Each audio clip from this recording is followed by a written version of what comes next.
and welcome to the X22 Report. My name is Dave, and this is episode 120. And today's title is Economic Collapse is Like Preparing for a Natural Disaster. And what I mean by that is those places where there is a season for natural disasters, let's say Florida, for instance, where the months starting in June to November are hurricane season. You see in the stores supplies for a disaster, and you're supposed to stock up and be ready for the storm. And some people stock up, some people don't. Sometimes there's a storm, sometimes there isn't. But when there is one, and those people who have been prepared have everything ready, have their generator, have their food, have their water, have their batteries, have their medical supplies, and those who don't prepare are rushing around at the last minute, and most of the time the shelves are cleared out, they can't find anything, and they're sitting there going, oh, I should have prepared a lot sooner. And that is just like the economic collapse. Because what's happening is we know something's coming, we know it's inevitable, and it's better to slowly prepare than to be rushing around at the last minute. And this is what I mean by this title. Okay, let's get into the economic collapse news here. Now, Cyprus is having their final haircut, and what that means is they are getting ready to take the last portion of the money that is frozen in the accounts of people in Cyprus. And the Central Bank Board of Directors reported a different figure, saying about 50, but no more than 60% will be levied against the depositors, or I should say creditors, in the banks. We don't really see it going higher than that. It might even be a little bit lower, but like I always say, you know what happens. Every time they tell you that it's going to be lower, it's always the opposite. It's going to be higher. And in addition to this, the Bank of Cyprus will be restructured under the Troika's watch, and the second largest bank, Laiki, will be completely shut down, and losses will be compensated for depositors with less than 100,000 euros. And what is the forecast for Cyprus? The economy is going to shrink by more than 10% this year from what is going on, and they're not going to see any type of growth for quite a while. Now, another thing that was interesting that I found, Bank of America intends to shed 20 branches, but what they've been doing is they've been selling off other branches. And this goes on to say that the company is planning to divest 20 New York market branches to Berkshire Bank, but they have also been selling other branches, like 8 northeastern Pennsylvania branches to Community Bank, and 51 branches to Eastern Washington, Idaho, Oregon, and New Mexico to Washington Federal. And these transactions is expected to be completed all in the fourth quarter of 2013. And what they're trying to do is they are trying to simplify their structure and strengthen their financials. And this to me is very interesting, because what does this tell us?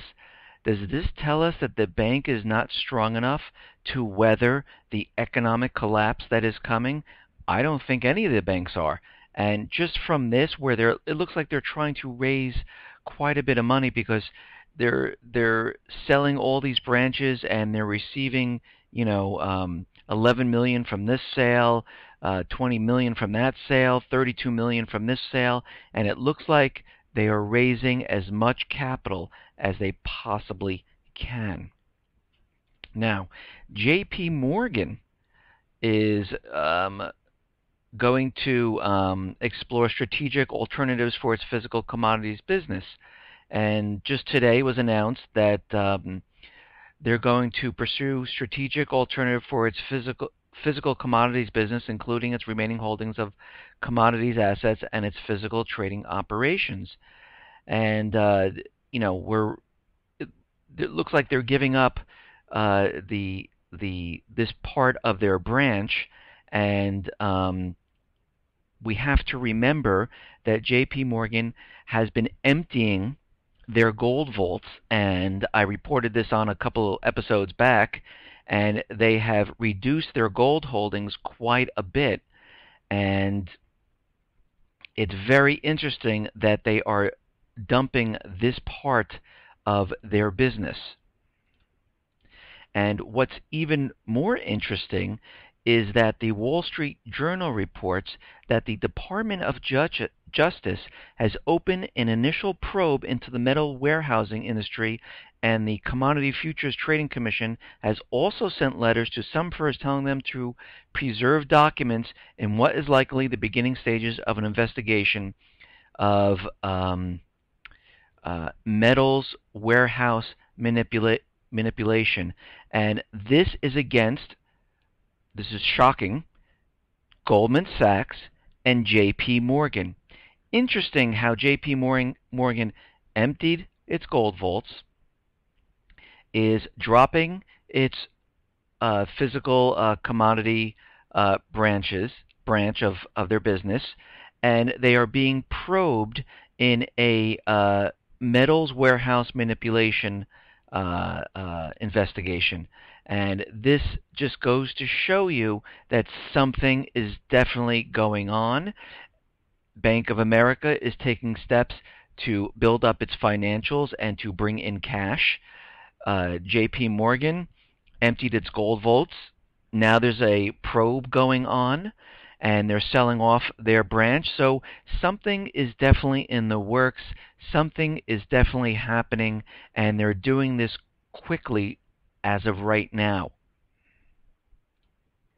And as we see, there are definitely other things happening now, like in the housing market again. The housing market, according to the home builders like D.R. Horton, which I mentioned before in I think it was last episode, they are down 30% from its recent highs. And also, Pult Homes is also down. And by the Fed keeping the interest rates at zero and giving institutions access to various lending windows, the Fed gave large financial firms like BlackRock and other hedge fund firms the ability to snatch up tens of thousands of homes. And this put a false floor beneath housing prices, and the price of houses are going up, which is making it unaffordable to the everyday American, where they can't purchase any of these homes because the Fed was trying to inflate the housing bubble.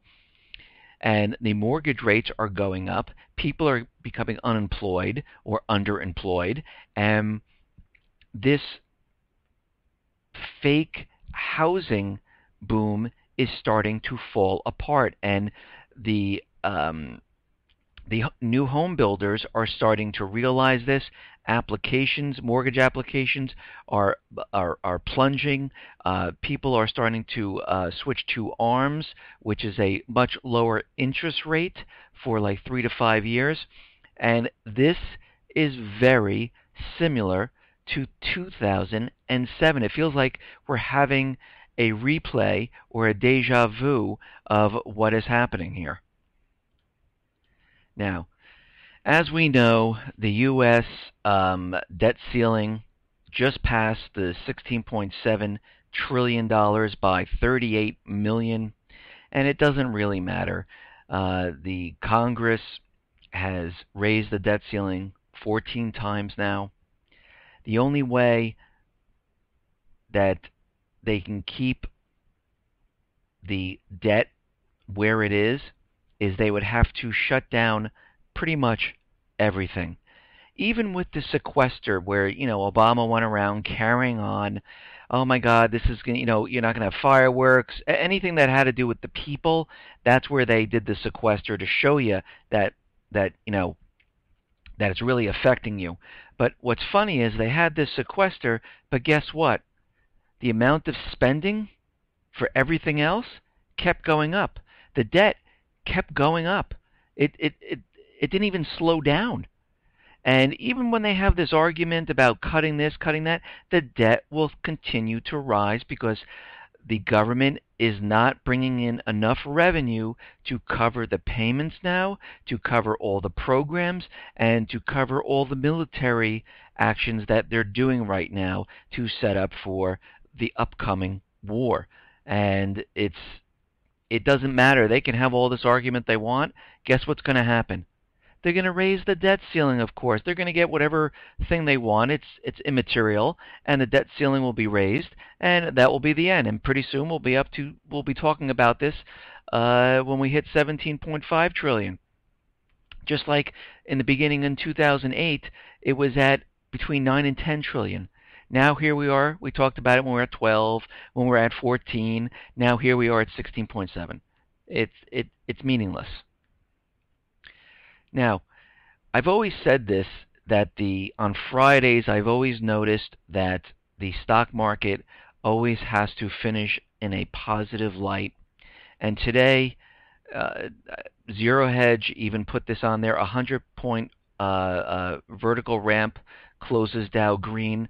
I mean, I have the graph here on the x22report.com site on this page, and you see it goes like straight up because it was down quite a bit, about 140 points, and all of a sudden, those high frequency traders in the plunge protection said, "Oh, we can't end on the weekend in the red. We got to push this up into the green," and that's what they did, and it's just amazing.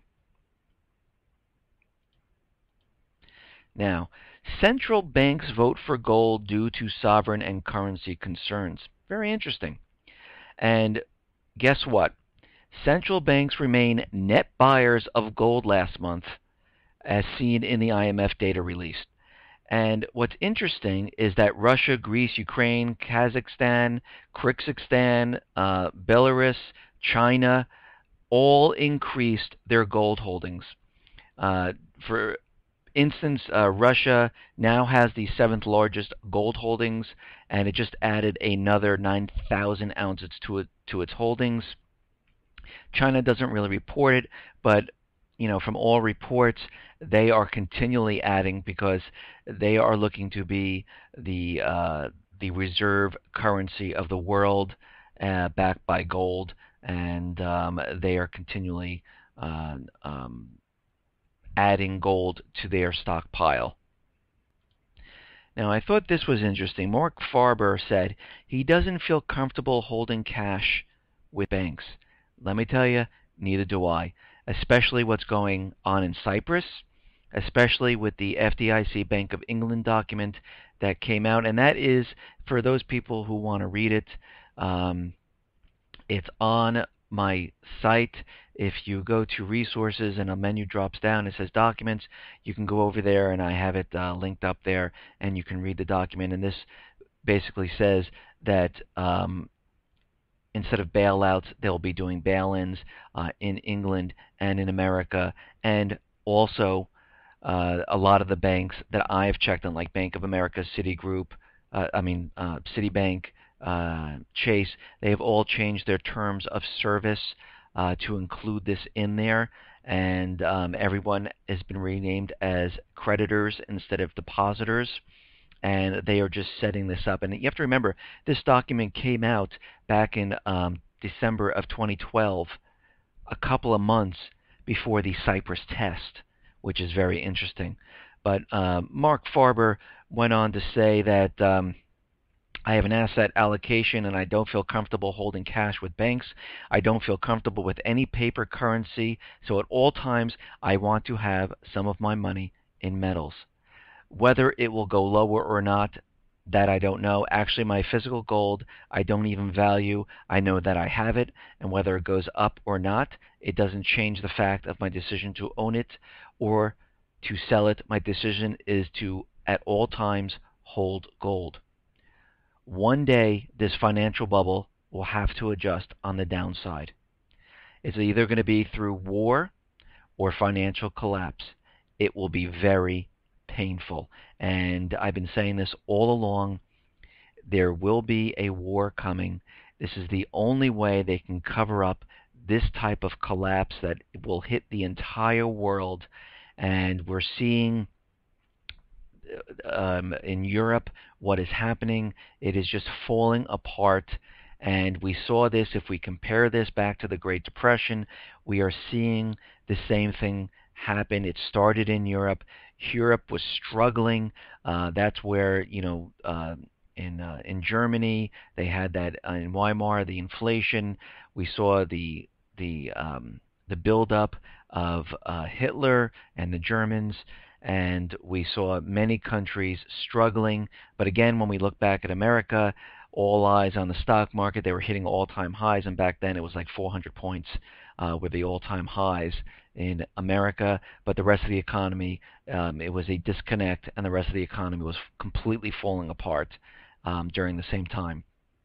And we're seeing the same thing happen now. There is a complete disconnect, and we can see between Russia and China, Syria and Israel, United States, Russia backing Syria, North Korea, South Korea, and we're seeing many countries making deals with each other, and we will be seeing war to cover up this economic collapse.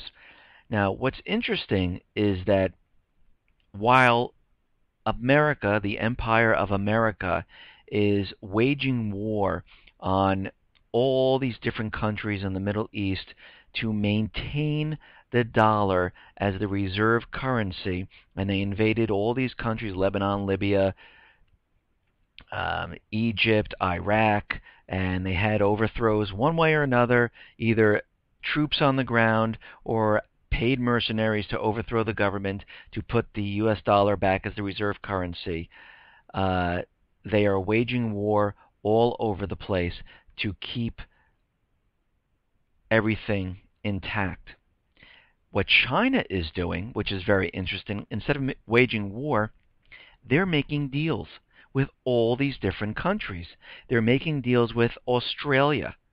And here it says, officials from China and Australia have announced that they will set up talks on strategic free trade agreement during a meeting in Beijing. China is making deals with Russia. China is making deals with Iran. China is making deals with Syria. China is making deals with North Korea. China is making deals with, I think, Brazil also, making deals with everyone.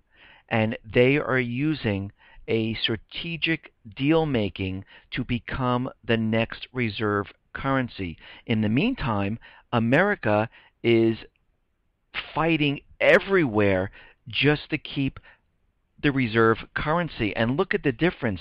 And you know what happens when a empire that is, I hate to say it, but dying, that can't hold on to what it has. The last thing they do, and they don't care. It's like a kid carrying on, and they're stamping their feet. And the last thing they'll do is something that nobody wants, and that's war, to cover up what is coming. Okay. Let's move on here. The U.S. admits that it's not going to say if Egypt is involved in a coup or not, because if they do say it's a coup, then all aid to Egypt stops, and they don't want to say that. But even, they're trying to hold back because they want the puppet government back in power. As long as the reserve currency and the central bank are intact, and they can get the puppet government back in there, which the U.S. will control, they will start sending aid back to Egypt. I mean, the last report was that the F-16 fighters were held up, and if Obama actually came out and said there was a coup, then all aid and everything stops to Egypt, and they really don't want to do that. And right now they're holding back to see, how they're going to approach this. They do have troops standing by just in case the reserve currency and the central bank are threatened. They will send people in there. They will the troops in there, and they will do this in a way, and it could be, with who knows, they'll make an event up just to get them in there, or they'll make up some ridiculous reason why they need to get into there. Now, moving on to Syria, Syria has made more gains, and it seems like the Syrian government is moving forward. And on Thursday, in the city of Homs in central Syria, the army killed a large number of terrorists or rebels, whatever you like to call them, and destroyed their weapons in the neighborhoods. And they're pushing them out, and they're making major gains there. And while that is happening, the U.S. government is paying thousands of Syrian police money to join the rebels.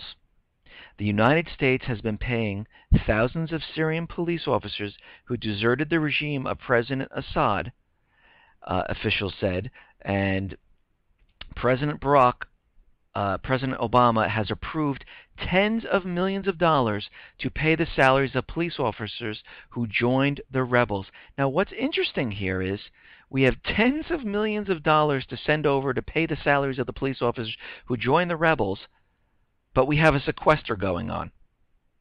That we can't have fireworks on our own troops' bases. Those people that give their lives so we can have the freedoms. Well, the freedoms have been taken away, but the freedoms that we enjoy here in America, very interesting. Okay, now the Syrian rebels are like, hey, we need our weapons fast, and we need them now. And this is very interesting, that the Syrian opposition leaders on their 3-day visit to the U.S. have urged Washington to get a move on with sending promised arms to the rebels. John Kerry has declared there's no military solution to the crisis, and they need to get these weapons to the Syrian rebels, and they must do this before September 30th. They really need to get this war started before September 30th.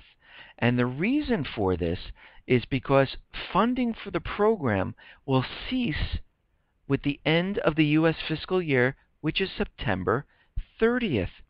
And what they would have to do is they would have to go through the U.S. Congress, and they would have to make their case again and get reapproval for everything again. So what does this tell us? This tells us that something major is going to happen prior to September 30th, where it will get the U.S. deep, deep into the war with Syria. And the only way they can pull this off is with some type of false flag event here in America to wake up the American people in Congress. They're going to have to do something that's horrific, something that's bloody, to make Congress and the people beg the Obama administration to go to war. And the only way they can have this done is if they pull something off that is really gruesome, and it hurts a lot of people. And they need to do this before September 30th. Because this is when they're not going to go through this whole approval process again. And they know this, and this is why they're pushing so hard right now. Okay, let's move on here. The feds tell web firms that you need to hand over all your user accounts and passwords. The U.S. government has demanded that the major internet companies divulge users' stored passwords, according to 2 industry sources familiar with these orders, which represent an escalation in surveillance techniques that has not previously been discussed. This is really getting out of hand and ridiculous now. They want to probe into everyone's accounts now, and they want to make it. They want it the easy way. They just want the web firms just to hand over everything to them, so they don't have to work and use their techniques of spying to get this information. They just want all of it given to them. And this is completely against the Fourth Amendment. And it just boggles my mind that the government doesn't even see this, and how they completely voted against the Amash Amendment, and they are allowing the NSA to continue spying. But as we all listen to what I'm saying here, we all know that this is really for the economic collapse, and they know what's coming, and they need to know where everyone is at all times. And that's why in my last episode, with the blimps that will be flying over Washington, and not just Washington, they'll be coming to every city across the United States, because they will be up in the sky, keeping eye, surveilling everything that is going on, and they are creating lists. They are putting people into groups, troublemakers, who are the people that speak out against the government, and eventually, when the time comes, they will know exactly where to go to get these people. Now, a while back in couple of my episodes, I did a report, and it was Naomi Wolf's 10 steps to close down an open society. And in the Afghan Analysis Network, U.S. holds inmates in Bagram's secret jail. And in this 10 steps to close down an open society, number 2 is to create gulags. And we see that in Guantanamo Bay, and now we're seeing another one in Afghanistan. And I'll just read what number 2 is, but you can read it. I have it linked here, 10 steps to close down an open society. Number 2 is, once you have gotten everyone scared, the next step is to create a prison system outside the rule of law. And, Bush put it, he wanted the American Detention Center at Guantanamo Bay to be situated in legal outer space where torture takes place. And we're seeing this now in Afghanistan, where they have another secret jail. And this goes on to say that the Afghan Analysis Network has found that the U.S. is still running a secret jail at the prison in which Afghan inmates are being tortured. They interviewed many different detainees, and they have revealed that inmates are still being secretly taken, interrogated, and tortured by the U.S. military forces. And we can see that these 10 steps are all coming true. And I would suggest you go read this article. It's very interesting, on all the 10 steps of how to close down an open society. Okay, now we have been seeing many cyber attacks today. Cyber attacks locked down the system at Istanbul airport. The passport control system were locked at the airport due to a cyber attack this Friday, causing dozens of flights to be delayed for several hours.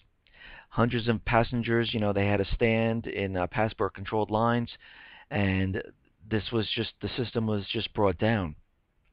Lakeland customers were urged to change their passwords following a cyber attack. The kitchenware retailer has suffered a sophisticated and sustained cyber attack, which involved hackers gain access to its encrypted database and stealing information from the database.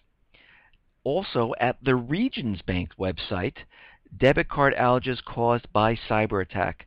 And at 1:43 p.m., Region Bank was target of a cyber attack, more specifically a distributed denial of service attack on Friday, causing service issues for many customers. And by 2 o'clock, the website was still out, and it has been confirmed to be the result of an attack. The bank has not yet confirmed that the web outage caused issues for check card customers.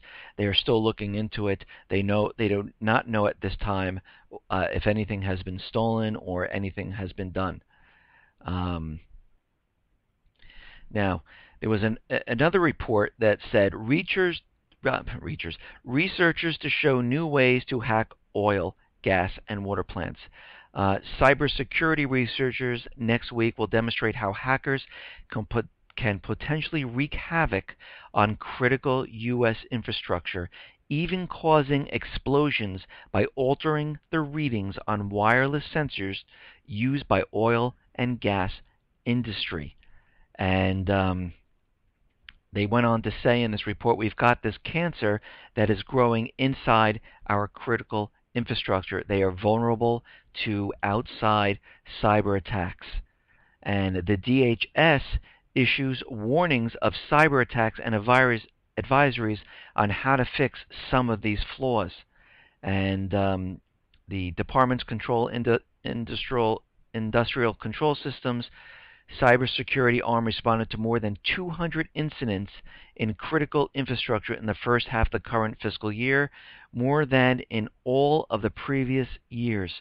More than half of the latest incidents were in the energy sector, according to recent DHS newsletter.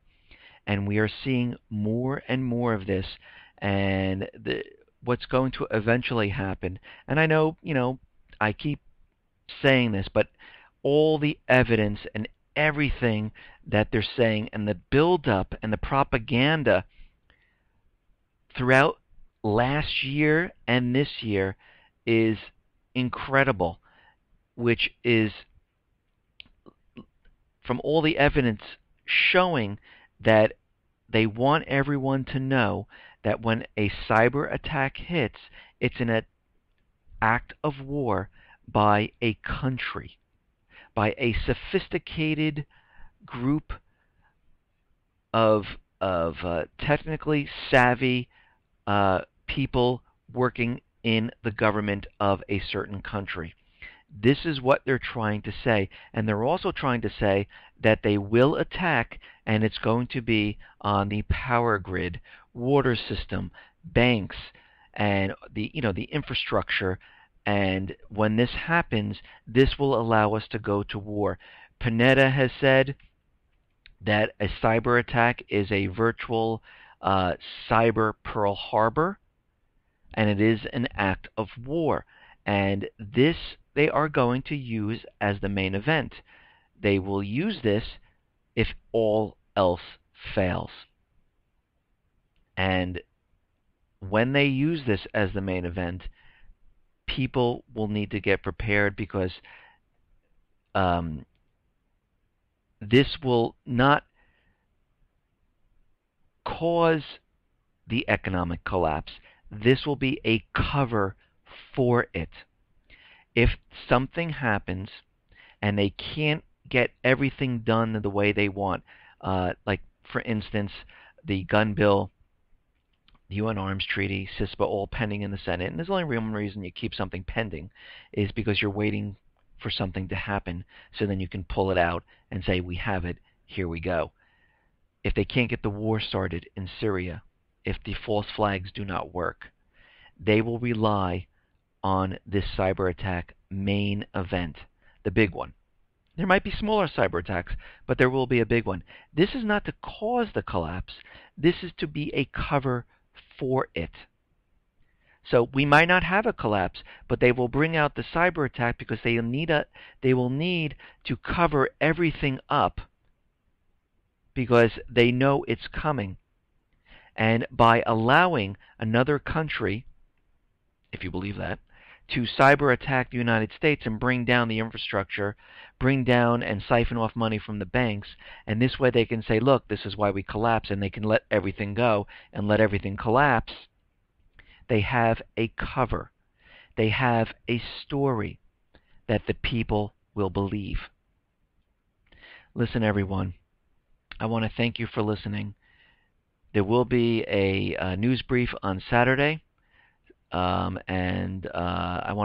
really do appreciate, and all the new people who are listening, I really do appreciate everyone listening, and I appreciate people commenting on YouTube, people in the People, which is the forum, and if you haven't seen it, just go to x22report.com site, click on the People link, it'll bring you to the forum, and it's like-minded people talking about the collapse, how to get prepared, all the different news that's going on every day, and we welcome everyone. It is free, and you can sign up. You can use a code name, a handle, and and everyone is friendly and everyone supports each other on the forum, and it is growing every day, and more people are joining. Listen, everyone, be safe, be well, and especially be prepared. Thanks a lot.